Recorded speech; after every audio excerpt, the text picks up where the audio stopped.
My daughter tore up my will. But my dead wife had already planned revenge. My daughter tore my will in half on my kitchen table while the rain tapped against the windows like tiny fingers asking fun to come inside. She did it slowly, not in anger at first, not in panic. She looked me straight in the eyes, held the pages between both hands, and pulled until the paper split with a sound I still hear when the house gets too quiet. Then she dropped the pieces onto my wife's old tablecloth and said, "There. Now nobody has to pretend you're still in control." For a few seconds I couldn't move. The kitchen smelled like coffee, dust, and the lavender candle my wife, Margaret, used to light every Sunday morning before church. Her chair was still tucked in the core curtain on her, the one with the cushion she sewed herself after her hip started hurting.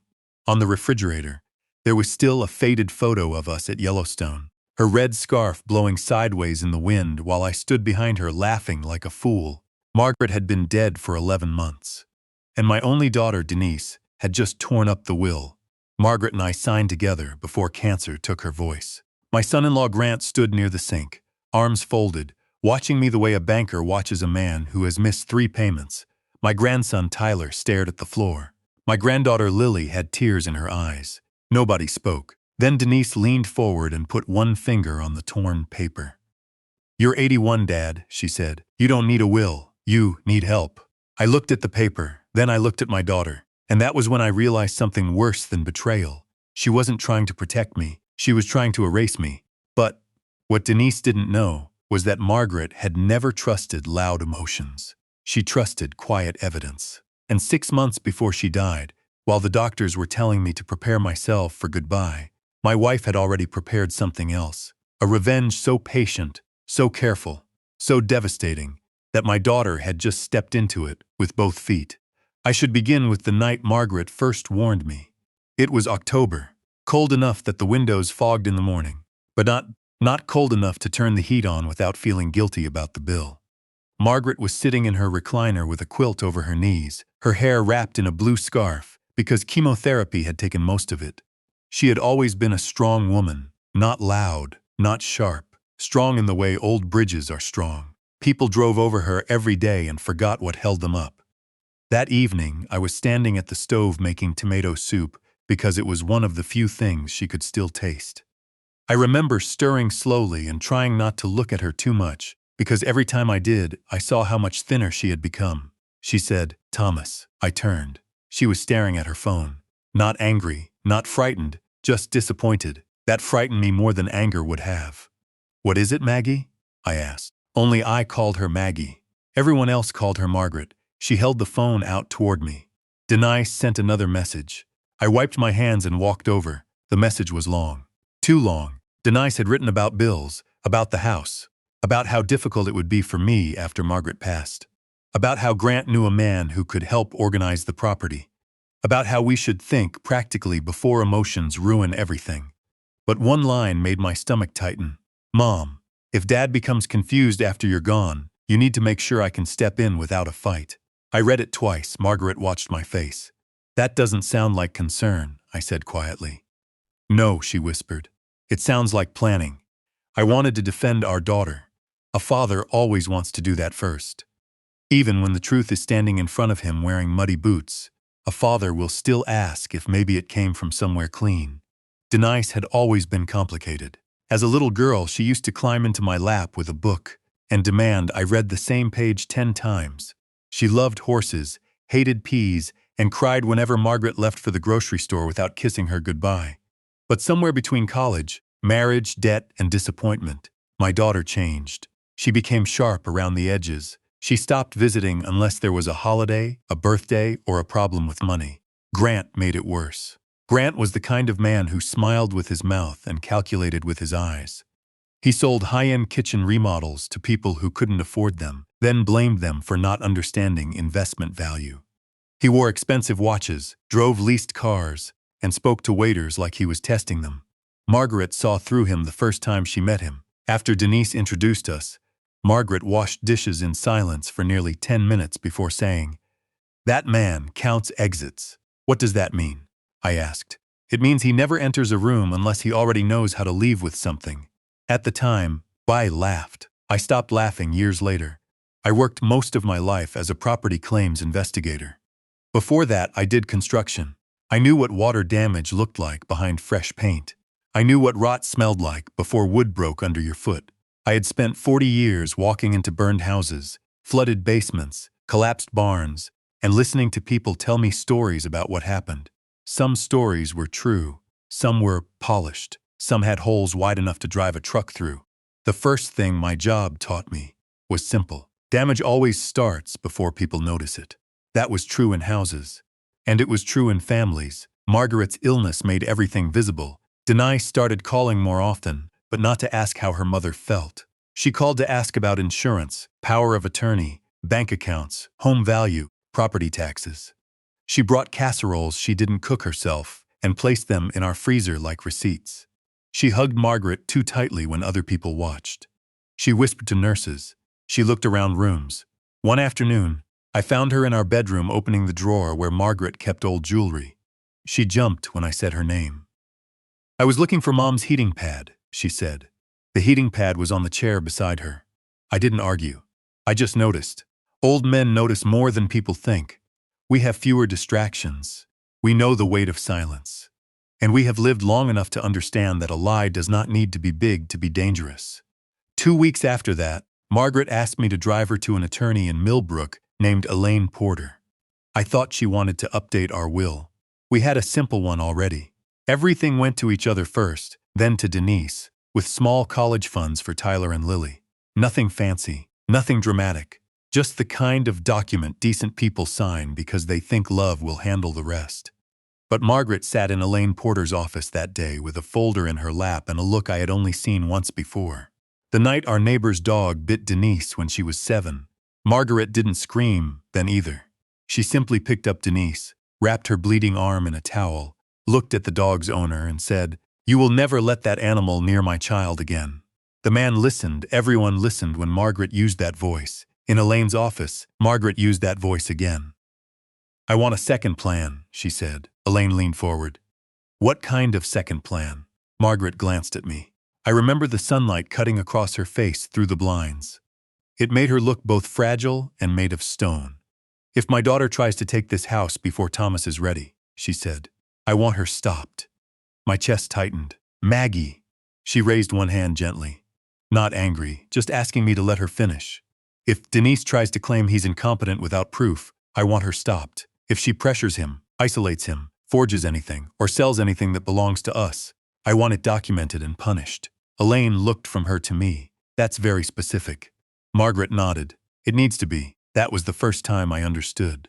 My wife had been carrying a fear she did not want to hand me until she had shaped it into a weapon. For the next hour, they talked about trusts, medical directives, financial protections, witness letters, property records, recording laws, bank alerts, and something Elaine called a conditional inheritance clause. I didn't understand all of it. I understood enough. Margaret was not trying to hurt Denise. Not yet. She was building a wall between Denise and the weak place grief would leave behind. When we drove home, I kept both hands on the wheel and stared straight ahead. After 20 minutes, I said, "You think our daughter would really do that?"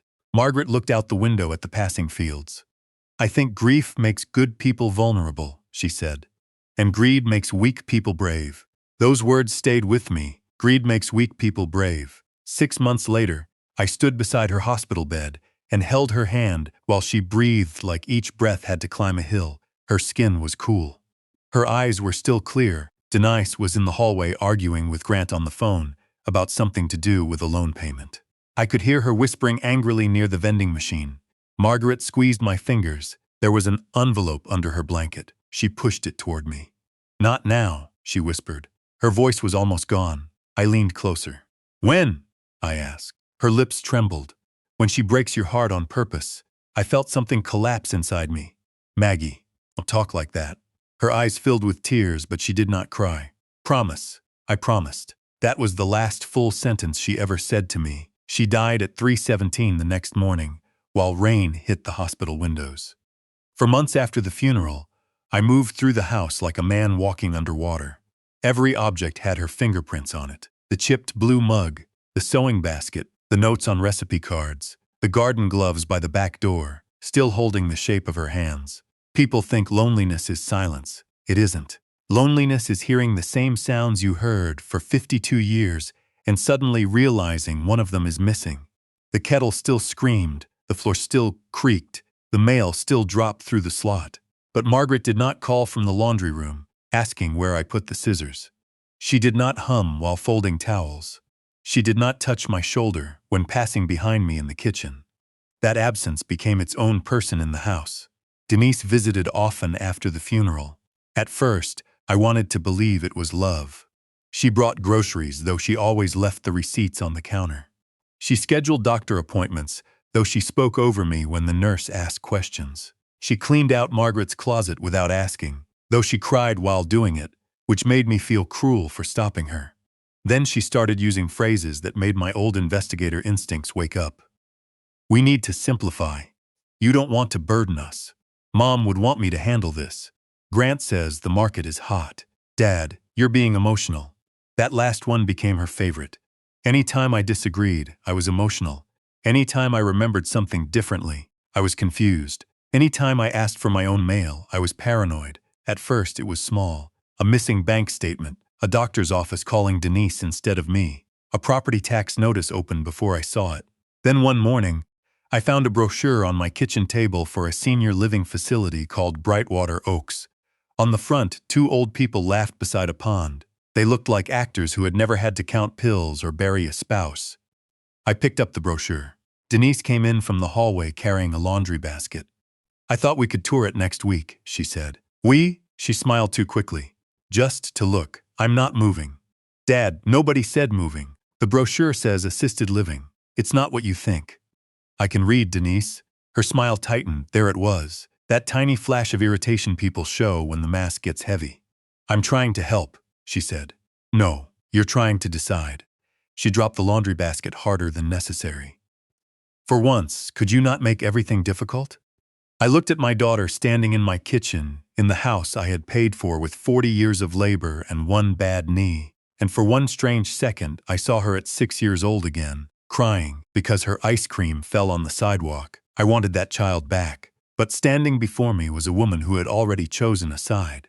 Her own. The pressure increased after that. Grant came over on Saturdays and walked through the house making notes. He said the roof needed replacing. It didn't. He said the basement had moisture damage. It didn't. He said the neighborhood was peaking, and it would be foolish not to sell. One afternoon I found him measuring the dining room. What are you doing? I asked. He didn't even pretend to be embarrassed. Just thinking ahead. To what? He smiled. That man always smiled when he should have apologized. Options, Tom. Options are good. My name is Thomas. His smile faded a fraction. Right. Denise started pushing harder. She told relatives I was forgetting things. She told our pastor I was having hard days. She told Lily not to stay overnight because Grandpa gets confused after dark. That one hurt. Lily was 16, quiet, with Margaret's soft eyes and my stubborn chin. She had always come to our house when things got tense at home. She and Margaret used to bake cinnamon bread together. After Margaret died, Lily still came sometimes, sitting in the kitchen doing homework while I drank coffee, and pretended not to enjoy the company too much. Then the visits stopped. When I asked Denise why, she sighed. Dad, Lily needs stability. I said, I am stability. She looked away. That was when I knew she had already begun moving people away from me. Isolation is not always a locked door. Sometimes it is a daughter saying, he needs rest, until nobody calls anymore. The first real warning came from a woman named Carol at the bank. I had known Carol for 20 years. She had braces when she first started as a teller and silver hair by the time she became branch manager. Margaret used to bring her Christmas cookies. Carol called me on a Tuesday morning. Her voice was too careful. Thomas, did you authorize Denise to be added as a signer on your checking account? I was standing in the garage, holding a box of old paintbrushes. No, a pause. She brought in paperwork. What paperwork? A power of attorney. My hand tightened around the phone. I never signed that. I didn't think so, Carol said quietly. That sentence chilled me. What made you call? Another pause. Margaret asked me to. The garage seemed to shrink around me. What? Carol lowered her voice. About 8 months before she passed, Margaret came in. She gave me written instructions to call you directly if anyone tried to change access on your accounts using new paperwork. She said especially if it was Denise or Grant. I sat down on an overturned bucket. My dead wife had spoken from the bank. What did the paperwork look like? I asked. It had your signature. Was it notarized? Yes. Who notarized it? I can't release the copy without a formal request, she said. But Thomas, you need to call Elaine Porter. I thanked her, then I sat in that cold garage for a long time staring at Margaret's gardening tools hanging on the wall. The envelope she gave me in the hospital was still in my nightstand. I had not opened it. Maybe I was afraid. Maybe I thought as long as it stayed sealed, the worst version of my daughter would not become real. That day I opened it. Inside was a single sheet of Margaret's handwriting. My Thomas, if you are reading this, then Denise has done something that made you stop defending her. I am sorry. I know how much that costs you, but love without boundaries becomes a door for cruel people. Please do not confront her yet. Call Elaine. Take her the red folder from my cedar chest. Do not let Denise know you found this. And remember what you taught me years ago when the basement flooded. Water always leaves a line, so does greed find the line. I read it 3 times. Then I went to the bedroom, knelt beside Margaret's cedar chest, and opened the bottom compartment beneath the folded quilts. There it was, a red folder, thick, heavy, labeled in Margaret's neat handwriting, "If Denise tries to take control." My hands shook when I lifted it. Inside were copies of messages, dates, banknotes, a letter from Elaine, a notarized statement from Margaret, a sealed thumb drive, and on top, a photograph I did not understand at first. It showed Denise standing in our hallway while Margaret slept in the recliner. Denise was holding Margaret's purse. The timestamp at the bottom was from 7 months before Margaret died. I stared at it. Then I saw the corner of Margaret's checkbook visible in Denise's hand. I had forgotten about the small camera in the hallway. Margaret bought it after a package was stolen from the porch. I thought she had unplugged it. She hadn't. My wife had been watching. Not because she hated our daughter, because she knew love can make a man blind. I called Elaine Porter. She answered on the second ring. "Thomas," she said. As if she had been expecting me for almost a year, I said. "I found the red folder." Her voice softened. "I'm sorry, that was all. Not what happened. Not are you sure. Just, I'm sorry, because Margaret had known. Elaine told me to come alone. The next morning, I drove to Millbrook under a low gray sky. The kind of sky that presses down on everything until even the fields look tired. Elaine's office smelled like lemon polish and old paper. She was in her late 50s, with silver blonde hair and glasses that hung from a chain around her neck. She had the calm face of someone who had seen families destroy themselves over furniture, money, and pride. She closed the door. Then she opened the red folder. For the next 2 hours, my life changed shape. Margaret had not only updated our will, she had created a trust that protected the house until my death or voluntary sale. Denise could not force it. Grant could not touch it. Any attempt to declare me incompetent without independent medical review would trigger review by Elaine and a court-appointed advocate. There was more. Margaret had documented missing checks from her personal account. Small amounts at first. $200, $500, then larger, a check for $4,800 written to a contractor connected to Grant.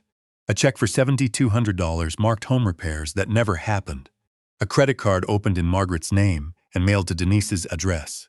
My mouth went dry. "No," I said. Elaine looked at me with a sadness that had no surprise in it. Margaret suspected Denise was using her illness to access accounts. She would have told me. She didn't want you fighting your daughter while she was dying. That broke something in me. Not loudly, quickly, like a beam cracking behind a wall. Elaine inserted the thumb drive into her computer. A video file appeared. The thumbnail showed Margaret sitting in our sunroom. Her blue scarf covered her head. Her hands were folded in her lap. Elaine looked at me. "She wanted you to see this only if Denise crossed a line." I almost said no. I almost asked her to turn it off, because grief is strange. You miss a voice so badly you would give anything to hear it, and then when it appears you are terrified of surviving it. Elaine pressed play. Margaret's face filled the screen. "Hello, Thomas," she said. I covered my mouth. Her voice was weak but steady. "If you're watching this, then our girl has forgotten who raised her." Elaine turned away slightly, giving me privacy without leaving. Margaret continued. "I want you to listen carefully. Do not blame yourself. Denise has been choosing this for years. I have tried to reach her. I have cried over her. I have forgiven more than you know, but I will not let her bury you while you are still breathing. I sobbed once, just once. An old man's body does not always know what to do with pain, so it escapes in ugly, sudden ways. Margaret looked directly into the camera. I made a plan, not because I wanted revenge, because I wanted truth to have teeth. Truth to have teeth. That was my Maggie. She explained everything. The bank alerts, the hallway camera, the new trust, the medical safeguards, the letters to Elaine, Carol at the bank, our doctor, and 2 witnesses from church. Then her face changed, the softness left. If Denise tears up papers, threatens you, tries to move you, or pressures you to sell, Elaine has authority to release the packet. Denise's inheritance becomes conditional. She must repay what she took, withdraw any false claims about your capacity, and sign a sworn statement admitting she acted without authority. Margaret paused to breathe. If she refuses, she receives $1. I stared at the screen. Elaine did not move. Margaret leaned closer. And Grant receives nothing. Ever. I almost laughed, not because it was funny, because for the first time in months I felt my wife beside me again. Not as a ghost, as a shield, but I was about to learn something worse. Elaine opened another document. It was a copy of the power of attorney Denise had tried to use at the bank. My signature was at the bottom, or something pretending to be my signature. I knew immediately. A signature is like a footprint. Mine had changed after arthritis stiffened my thumb. The T in Thomas always dragged low. The H leaned too far right. On the fake document, the letters were smooth, confident, almost decorative. That's not mine, I said. I know, Elaine replied. Who notarized it? Elaine turned the page. The name was Amanda Greer. I recognized it, Grant's cousin. She ran a mobile notary business out of a hair salon 2 towns over. I felt heat rise in my face. For a moment, I wanted to drive straight to Denise's house and pound on the door. But Margaret's note echoed in my head. Do not confront her, yet define the line. So I did what I had done my whole career. I stopped reacting, and I started documenting. That was the reversal, not a loud one, no dramatic speech, no slammed door. Just an old man sitting in a lawyer's office, wiping his eyes with a handkerchief and deciding his daughter would never again mistake grief for weakness. Elaine made copies. Carol at the bank filed a fraud alert. My doctor provided a written statement confirming I had no diagnosis that affected my decision-making. A retired judge from our church, Samuel Reed, agreed to serve as witness to any family meeting if needed. Then Elaine said, Thomas, there's one more thing. I looked at her. She removed a sealed envelope from her desk. On the front, Margaret had written, For the day she humiliates him. I stared at it. Elaine said, Margaret believed Denise would eventually try to shame you publicly. She said Denise cared more about appearances than truth. She wanted this opened only after that happened. I did not open it then. I thought maybe we had enough. I thought maybe Denise would back down quietly once Elaine sent a formal letter. But greed does not back down when it thinks it is close to winning. It gets louder. The humiliation came on Thanksgiving. Denise insisted on hosting it at my house. That should have been my first clue. She said it would be good for everyone to gather where Margaret used to cook. She said Lily missed the house. She said I shouldn't be alone. I agreed because I wanted to see my grandchildren. That is how they get you.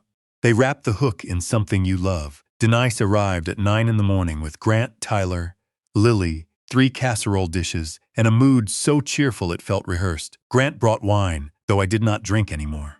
Tyler carried folding chairs. Lily came in last. She hugged me longer than usual. When she pulled back, she whispered, Grandpa, are you okay? I looked at her. Really looked. There were shadows under her eyes. I am, I said. Are you? She opened her mouth. Then Denise called from the kitchen. Lily, help me with the dishes. The girl flinched, just slightly. But I saw it. Thanksgiving at my house had always been Margaret's favorite day. She made too much food and pretended to be annoyed when people ate all of it. She would put a little card at each plate with something she was thankful for about that person. After she died, I found a box of those old cards in her desk. Mine always said almost the same thing. Thomas, thank you for making ordinary days feel safe. That year, the house did not feel safe. It felt staged. Grant kept checking his phone. Denise kept watching me. 2 relatives from Margaret's side came, my sister-in-law Ruth and her son Peter. I hadn't seen them much since the funeral, mostly because Denise had told people I was not up for company. During dinner, Denise raised her glass. I know this year has been hard, she said. Everyone got quiet. And I know Mom would want us to make practical decisions as a family. My fork stopped halfway to my plate. There it was. Practical. A word cruel people use when they want to remove your emotions from a room. Denise reached into a folder beside her chair. I didn't want to do this today, she said, which meant she absolutely wanted to do it today. But Dad has been struggling, and we need to be honest. Lily looked at me with panic in her eyes. Tyler stared at his plate. Grant sat back like a man waiting for a show. Denise pulled out papers. This is a proposed listing agreement for the house, she said. Grant has spoken with a realtor. The market is strong. Dad can move somewhere safer, and the proceeds can be protected for his care. Ruth frowned. Has Thomas agreed to this? Denise sighed. Mom put me in charge. No, she didn't, I said. My voice was quiet. Everyone heard it. Denise's cheeks colored. Dad, please don't do this. Don't do what? Get confused in front of everyone. The room changed. You could feel it. Like the air had been pulled out. If you've ever been humiliated by someone you fed, raised, protected, and forgave, then you know the strange pain of it. It does not hit like anger. It hits like disbelief. Your mind keeps reaching backward, trying to find the child inside the adult who is hurting you. Denise turned to the others. He forgets conversations. He misplaces bills. He thinks people are stealing from him. I looked at Lily. A tear slid down her cheek. That hurt more than Denise's words. Then Grant placed another paper on the table. We also discovered an outdated will, he said, discovered. As if they had found a dead animal under the porch. Denise picked up the copy from my desk. The old will, the simple one. Everything to her eventually. I realized then that she did not know about the trust. She did not know about Margaret's red folder. She believed the old will was the last barrier between her and full control. Denise held it up. This document is creating confusion, she said. I stood. Put that down. For the first time, her mask slipped completely. No, Denise.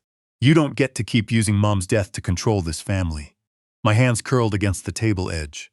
Grant watched me closely, probably hoping I would shout. I did not shout. That disappointed him. Denise looked around the room, making sure everyone saw her sacrifice. Then she tore the will in half once. Twice, 4 times. The sound filled the kitchen. Paper ripping, Lily crying, rain tapping the windows. My wife's empty chair watching all of us. Denise dropped the pieces. There, she said. Now nobody has to pretend you're still in control. That was when something inside me went very still. Not numb, not broken. Still, there is a difference. I looked at my daughter and felt the last soft excuse leave my body. I did not yell. I did not beg. I did not defend myself. I simply said, you should go. Denise blinked. What? You and Grant should leave my house. Grant stood. Tom, let's not make this ugly. I turned to him. It already is. Denise laughed, but it shook. You can't throw us out. Dad, this is exactly what I mean. You're unstable. Ruth stood slowly. I think Thomas was clear. Peter pushed his chair back. Grant's jaw tightened. For a second, I thought he might step toward me. Then Lily stood. I want to stay with Grandpa. Denise snapped. Sit down. Lily did not. That was the first brave thing I saw that day. Maybe the only brave thing until the end. Denise grabbed her purse. We'll talk when you're calmer. No, I said. We'll talk through my lawyer. Her face changed just for a moment, fear, then she covered it with contempt. Fine. Waste your money. After they left, the house felt enormous. Ruth helped clear plates. Peter took out the trash. Lily sat at the kitchen table, staring at the torn will pieces. I gathered them gently and placed them in a plastic bag. Evidence. Old habits return when grief steps aside. That evening, after everyone left except Lily, I drove to Elaine's office. She was waiting. I handed her the bag. She tore it up, I said. Elaine's face hardened. Was anyone present? 6 witnesses. Did she mention your capacity? Yes. Did Grant mention selling the house? Yes. Elaine opened her drawer and removed Margaret's sealed envelope. For the day she humiliates him. My hands trembled as I opened it. Inside was another letter. My Thomas, I know this day has hurt you. I know you are probably trying to understand how our daughter became someone who could shame you at your own table. Do not chase that question tonight. It has no answer that will comfort you. Now listen to me. She will expect tears. Give her paperwork. She will expect anger. Give her witnesses. She will expect confusion. Give her dates. I have left one final message. Use it only when she lies in front of others, not before. Make the truth stand up in the room. I love you, Maggie. Under the letter was another thumb drive. Elaine looked at it and exhaled. She told me this existed, she said. I never watched it. What is it? Elaine met my eyes. Her final statement. The next morning, Denise filed a petition, not a lawsuit exactly, a request for emergency guardianship review. She claimed I was mentally declining, vulnerable to financial mismanagement, and at risk of being exploited by outside legal influence. Outside legal influence meant Elaine. My daughter had torn up my will on Thanksgiving, and then told the court I was the dangerous one. That was only the beginning. A sheriff's deputy delivered the papers 2 days later. He was polite, embarrassed. He stood on my porch holding the envelope while the wind blew dead leaves across the steps. Mr. Whitaker? Yes, you've been served. I took the papers.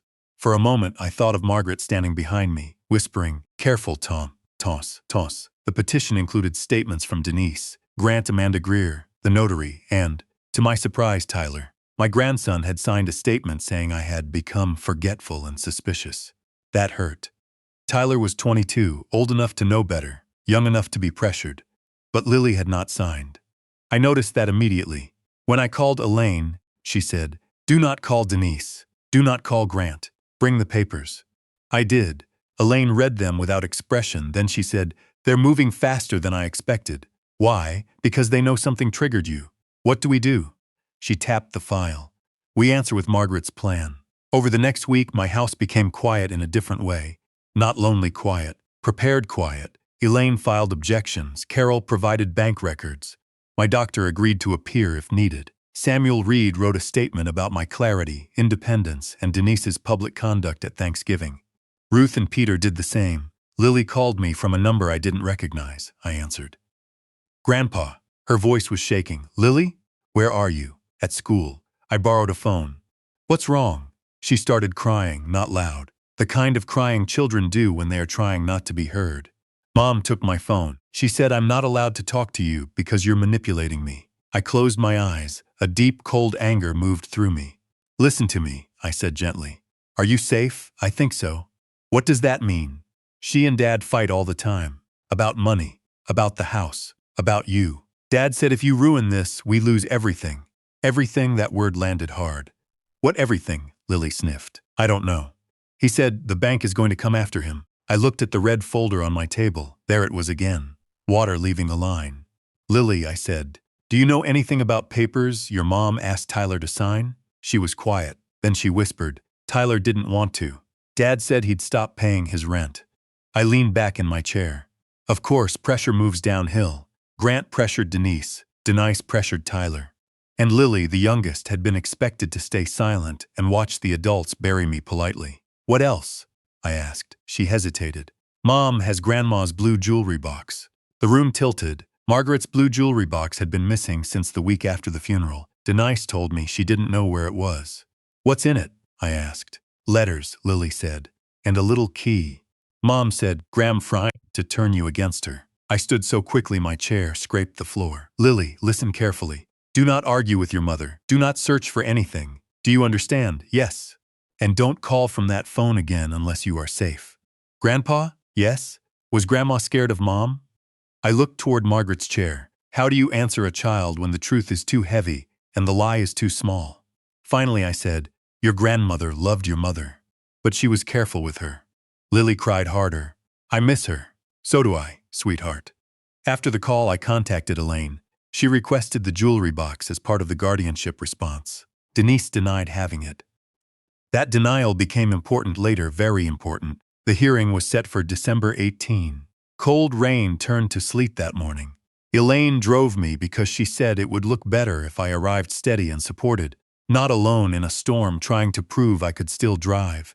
The courthouse smelled like wet wool and floor wax. Denise was already there with Grant. She wore a navy dress and pearls, a daughter in mourning costume. Grant wore a charcoal suit and held a leather folder. Tyler stood behind them, pale and restless. Lily was not there. That worried me. Denise looked at me across the hallway. For a second, I saw exhaustion on her face. Then Grant leaned down and whispered something. Her expression hardened. Elaine touched my arm. Remember, she said. Dates. Documents. No anger. That was difficult. because anger had become the only thing keeping my heart warm. Inside the hearing room, the judge was a woman named Patricia Monroe, mid-60s, sharp eyes, no patience for theater. Denise's attorney spoke first. He painted me as fragile, confused, vulnerable, grieving. He said Denise had stepped in only after growing concerns. He said I resisted help due to paranoia. He said Elaine had influenced me into creating unnecessary conflict. Then Denise testified. That is when I understood how dangerous a crying liar can be. She cried beautifully, softly. With tissues, she spoke about losing her mother, worrying about her father, trying to keep the family together. She said I accused her of stealing. She said I imagined missing mail. She said I became obsessed with old documents. Then her attorney asked about Thanksgiving. Denise lowered her eyes. My father became agitated, she said. Did you destroy a document? I removed an outdated will that was causing him distress. The judge looked up. Removed? Denise swallowed. I tore it. Why? Denise's lip trembled. Because he kept waving it around, saying Mom wanted him to use it against me. It wasn't healthy. I sat perfectly still. Elaine made one note, just one. Grant testified next. He was polished. Too polished. He said he loved me like family. He said he had no financial interest in my home. He said he only contacted a realtor because Denise was overwhelmed. He said he never pressured anyone. Then Amanda Greer, the notary, testified by video. She confirmed notarizing my signature on the power of attorney. Elaine asked her only one question. Did you personally witness Mr. Whitaker sign the document? Amanda hesitated. The screen froze for a second. Then she said, I witnessed the signature process. Elaine tilted her head. That wasn't my question. Amanda's eyes flicked sideways. I was assured he had signed voluntarily. By whom? Amanda said nothing. The judge leaned forward. Ms. Greer, answer the question. Amanda whispered, Grant. The room changed. Grant went still. Denise turned her head slightly, like she had heard a sound from another room. Elaine asked no more questions. That was the first crack. Then Carol from the bank testified. She explained the attempted account change. She explained Margaret's written alert. She explained that the signature did not match the bank's records. Denise's attorney objected twice. The judge overruled him twice. Then my doctor testified. He was blunt. Mr. Whitaker is grieving.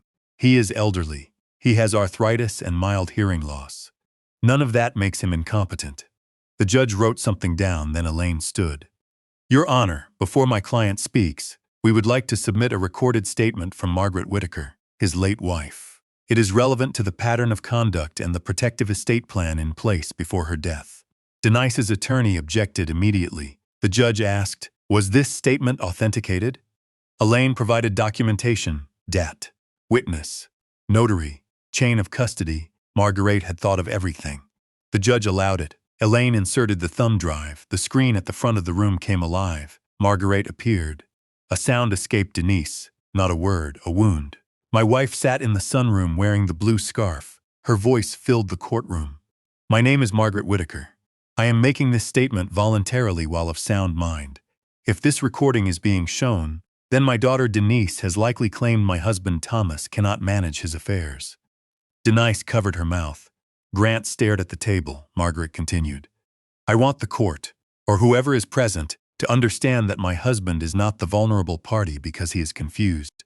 He is vulnerable because he loves our daughter. My eyes filled. Around me the room was silent. Margaret spoke, calmly. She described Denise's pressure, the missing checks, the unauthorized credit card, the concern about Grant, the attempts to discuss selling the house before Margaret had even died. Then she said something I had not known. On June 14, while I was resting in the recliner, Denise removed my checkbook from my purse. The hallway camera captured this. I did not confront her because I was afraid she would punish Thomas emotionally after my death. Denise began crying harder. But this crying was different, not performance. Panic. Margaret looked into the camera. Denise, if you are watching this, I want you to know something. I loved you before you knew how to say my name. I loved you when you lied. I loved you when you married a man who taught you to measure people in dollars. But love is not permission. The judge stopped writing. Margaret's voice weakened, but her eyes stayed fierce. If you have tried to take your father's home, money, dignity, or freedom, then you have mistaken kindness for surrender. I have left instructions. You will not inherit by cruelty. You will not profit from lies. And you will not bury my husband alive so you can sell the roof over his head. Denise whispered. Mom. Margaret's final words cut through the room. Thomas, my love, stand up now. Let the truth stand with you. The video ended, no one moved. I still remember the look on Grant's face, not sadness, calculation collapsing. The judge called a recess. During those 15 minutes, Denise tried to approach me in the hallway. Elaine stepped between us. Denise's face was wet. Dad, she said. Please, you don't understand. I looked at her for the first time. I did not see the little girl with the fallen ice cream. I saw a grown woman who had been caught. There's more, isn't there? I asked. Her face changed. That was my answer. Grant grabbed her arm. Stop talking. I looked at his hand on her sleeve. Then at him. You should let go of my daughter. He smiled, but his jaw trembled. You don't know what you're doing, old man. I stepped closer. My voice stayed low. I investigated insurance fraud for 40 years. I've watched men burn their own garages and cry over the ashes. I've watched women hide jewelry in flour tins and swear burglars took it. I've watched sons fake storm damage on their mother's roof while she sat inside with no heat. His smile disappeared. So believe me when I tell you, Grant. I know exactly what desperate people look like. Elaine touched my elbow. The recess ended. What happened next changed everything. Elaine introduced the hallway footage. Denise taking the checkbook. Grant entering my garage and photographing property documents when he thought no one was home. Denise removing mail from my mailbox. Amanda Greer arriving at Denise's house, the same day the fake power of attorney was created. Then Elaine produced the trust. The real plan, the old will Denise tore up, was irrelevant. A decoy in a way, not legally meaningless, but no longer controlling. Margaret and I had signed the trust months before she died. The house was protected. My care was protected. My money was protected. And Denise's inheritance was conditional on honesty. The judge read silently for several minutes. Denise's attorney looked like a man who wished he had asked better questions before taking the case. Then Elaine said, Your Honor, we also requested return of Margaret Whitaker's blue jewelry box, which Denise denied possessing. The judge looked at Denise. Denise stared down. Elaine turned to Tyler. My grandson stiffened. Tyler, Elaine said gently, you provided a statement about your grandfather. Were you pressured to sign it? Denise snapped. Don't answer that. The judge's voice cracked like a whip. Mrs. Caldwell. Denise went silent. Tyler's face crumpled. Yes, he said. Denise closed her eyes.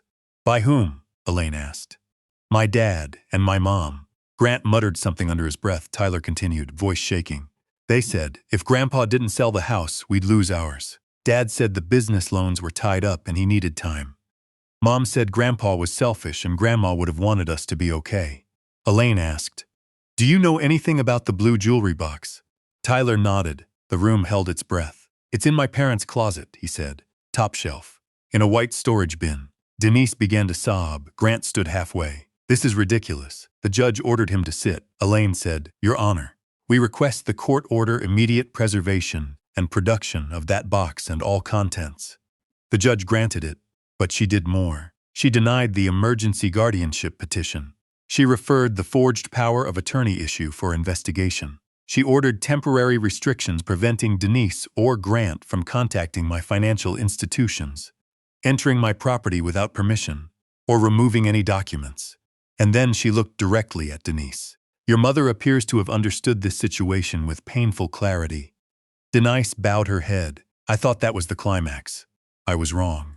The real climax came 3 days later, when the jewelry box was delivered to Elaine's office by court order. I was there when she opened it.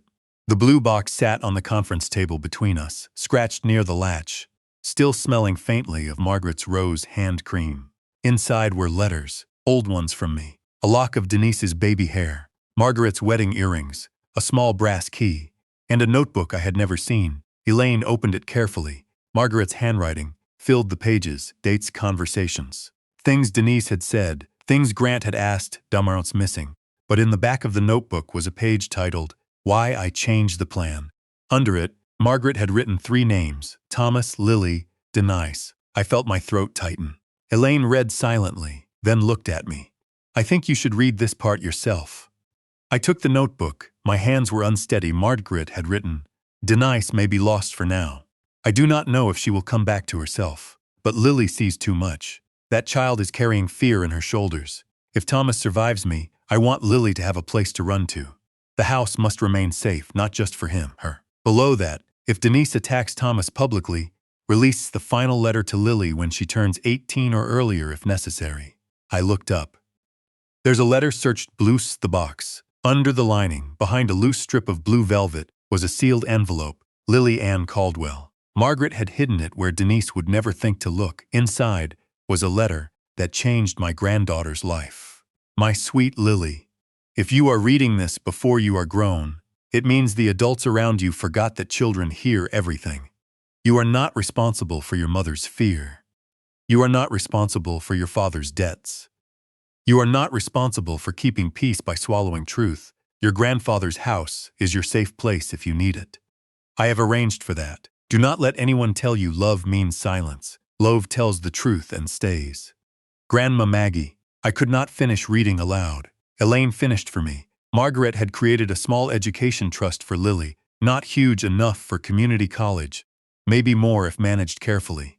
But Denise had tried to access it. That was the hidden motive beneath the hidden motive. Grant's business was failing. Their house had a second mortgage. Credit cards were maxed.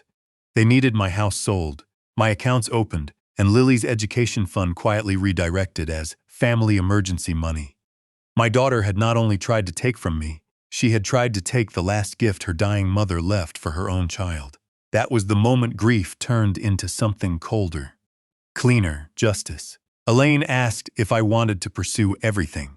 There was still room, she said, for settlement, for repayment, for private resolution, for avoiding public damage. I thought about Denise as a little girl. I thought about Margaret brushing her hair before school. I thought about the Thanksgiving table, the torn will, Lily's tears, Tyler's fear, Grant's hand on my daughter's arm. Then I said, "No more hiding." Elaine nodded. No more hiding. The final confrontation happened not in court, but in my living room. Denise asked for it. Through her attorney, of course. She wanted to speak privately before things went further. Elaine advised against it unless witnesses were present. So we set rules. Elaine would attend. Samuel Reed would attend. Ruth would attend. No, Grant. Denise agreed. She arrived on a Sunday afternoon. Snow had fallen the night before, softening the yard, covering the brown leaves, making the whole world look innocent for a few hours. Denise stood on my porch in a gray coat.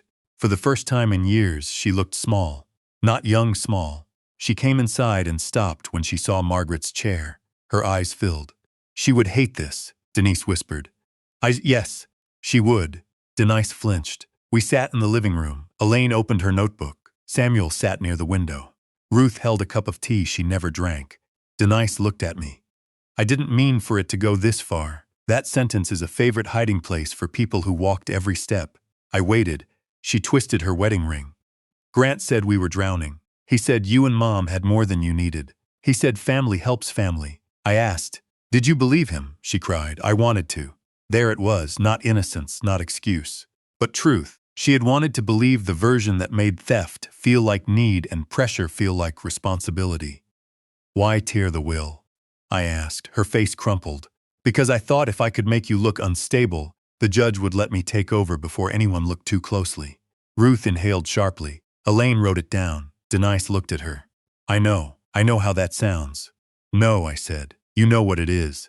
She covered her face. For a moment, all I heard was the clock ticking. Margaret bought that clock at a yard sale in 1988. It ran 5 minutes slow no matter how often I fixed it. Denise lowered her hands. I'm sorry, Dad. I had imagined that sentence for months. I thought it would heal something. It didn't. An apology after exposure is not the same as confession before consequences. I said, "Are you sorry because you hurt me, or because your mother caught you?" Denise looked at Margaret's chair. I don't know. That was the most honest thing she said. I nodded. Then start there. Elaine explained the terms. Denise would withdraw the guardianship petition permanently. She would provide a sworn statement admitting the false claims. She would cooperate regarding the forged power of attorney. She would return all items belonging to Margaret's estate. She would repay documented funds taken from Margaret's accounts through a structured plan. She would have no access to my property, medical records, accounts, or mail. Her inheritance would remain reduced unless I chose otherwise later. Grant would receive nothing. Denise listened as if each sentence took weight off one illusion and placed it onto her chest. Then she asked the question I knew was coming. What about Lily? I leaned forward. Lily's fun stays Lily's, and this house stays a safe place for her. Denise sobbed once, not because of me, I think, because somewhere inside her, beneath all the debt and fear and pride, she knew Margaret had protected Lily from her own mother. That is a hard mirror to face. Before Denise left, she stood by the kitchen table, the same table where she had torn the will. The table was clean now. Margaret's lavender candle sat in the center. Denise touched the back of her mother's chair. I miss her, she said. I stood in the doorway. So, do I. She turned. Do you hate me? A father should never have to answer that question, but some daughters force the room to hold it. No, I said. Relief flickered across her face. Then I finished. But I don't trust you. That hurt her. It was supposed to, not as punishment, as truth. She nodded, opened the door, and stepped out into the snow. I watched her leave. For the first time, she looked back at the house not like a prize, but like something she had lost. Grant left her 2 months later. I heard it from Tyler. Apparently, once the house was no longer available and the investigation around the forged document became real, Grant decided he needed space. Men like Grant always need space when consequences enter the room. Denise sold their house eventually, not mine, hers. She moved into a small rental near the edge of town. Tyler apologized to me in person. He stood on my porch in March, hands in his jacket pockets, unable to meet my eyes. I'm sorry, Grandpa, he said. I looked at him for a long time. Then I said, Did you know it was false when you signed? He swallowed. Yes, then don't apologize like a boy who broke a lamp. Apologize like a man who signed his name to a lie. He cried then, and I let him, because tears are not payment. But sometimes they are the first honest thing. Lily came to stay with me that summer. Denise allowed it after Elaine made clear she could not interfere with Lily's relationship with me without cause. The first night Lily slept in Margaret's old sewing room, she came downstairs around midnight. I was in the kitchen, unable to sleep. She stood in the doorway wearing an oversized sweatshirt, hair messy, eyes tired. Grandpa? Yes? Did Grandma really leave me a letter? I nodded. She sat at the table. I gave it to her. She read it silently. Halfway through, she began to cry. Not the frightened crying from Thanksgiving. This was different. This was grief finally finding a safe room. When she finished, she held the letter to her chest. She knew, Lily whispered. Yes, she knew everything. I looked at Margaret's chair. Your grandmother saw more than she said. Lily wiped her eyes. Mom says Grandma turned you against her. I shook my head. No. Your mother's choices did that. Lily nodded slowly. Then she asked, Do you think Mom can change? I wanted to say yes quickly. I wanted to give a grandfather's comforting answer. But old age has one responsibility youth does not. We must stop decorating hard truths. I think people can change, I said, but only after they stop calling consequences cruelty. Lily thought about that. Then she reached across the table and took my hand. Her hand felt so much like Margaret's that I had to look away. The house changed after that, not back to what it was. Nothing goes back. That is one of the cruelest and kindest truths of life. The house became something new. Lily planted flowers in Margaret's garden. Tyler came by on weekends to fix things that did not need fixing. Denise called every Sunday evening at 7. At first, I didn't answer. Then I answered but kept it short. Weather, health, Lily, no money, no papers, no house. Over time, her voice softened, not enough to erase what happened, enough to remind me she was still human. One Sunday, nearly a year after Thanksgiving, she said, Dad, I found one of Mom's recipe cards. I waited. It says cinnamon bread. I closed my eyes. Margaret's cinnamon bread had been famous in our family. Denise continued. At the bottom she wrote, Denise always steals the corner piece. Her voice broke. I forgot that. I looked toward the kitchen counter, where Lily had left flour on the edge from baking earlier. I didn't, I said. Denise cried quietly. For once, she did not ask for anything. That mattered. People think revenge means destroying someone. Why, sometimes it does. But the kind Margaret planned was sharper than destruction. She made Denise face herself. She made the lies stand beside the evidence. She made greed pay rent in the house it tried to steal. And she left me protected enough to decide what forgiveness could be, without being forced into it by fear. The torn will is still in my desk. Elaine told me I could throw it away. It has no power now, but I keep it in a plastic sleeve, not because of what Denise did, Because of what Margaret knew, beside it, I keep Margaret's first letter. The one that said, "Water always leaves a line, so does greed." I have thought about that line many times. In my career, I saw houses ruined slowly, a drip behind a wall, a crack in the foundation, a little stain on the ceiling nobody wanted to discuss. Families are the same. The damage starts small. A joke that cuts too deep, a favor that becomes control, a lie everyone excuses because telling the truth would ruin dinner. Then one day, somebody tears a will in half at the kitchen table, and everyone acts shocked by the sound. But the tearing started years before. The paper was only the part we could hear. Now, on Sunday mornings, I light Margaret's lavender candle. I sit at the kitchen table with coffee. Sometimes Lily comes over with textbooks and sits where Margaret used to sit. Sometimes Tyler brings donuts and pretends he was just nearby. Sometimes Denise calls, and sometimes when the house is quiet, I play Margaret's first video. Not the courtroom one, the private one. The one where she tells me not to blame myself. I do not watch it often. A man can only survive hearing his dead wife's voice so many times before the room becomes too full. But when I do, I remember what real love looks like. It does not always rescue softly. Sometimes it prepares documents. Sometimes it hides letters under velvet. Sometimes it builds a trap not to punish the guilty, but to protect the innocent. My daughter tore up my will because she thought paper was power. My dead wife knew better. Power was not in the paper, it was in the truth. And Margaret made sure the truth would outlive her. So if you have ever been called confused by someone who needed you weak, if you have ever been pressured to surrender your home, your voice, or your dignity in the name of family, remember this from an old man who learned it at his own kitchen table. Love can forgive, but wisdom keeps copies. And sometimes the person you buried is still the one standing between you and the people trying to bury you alive.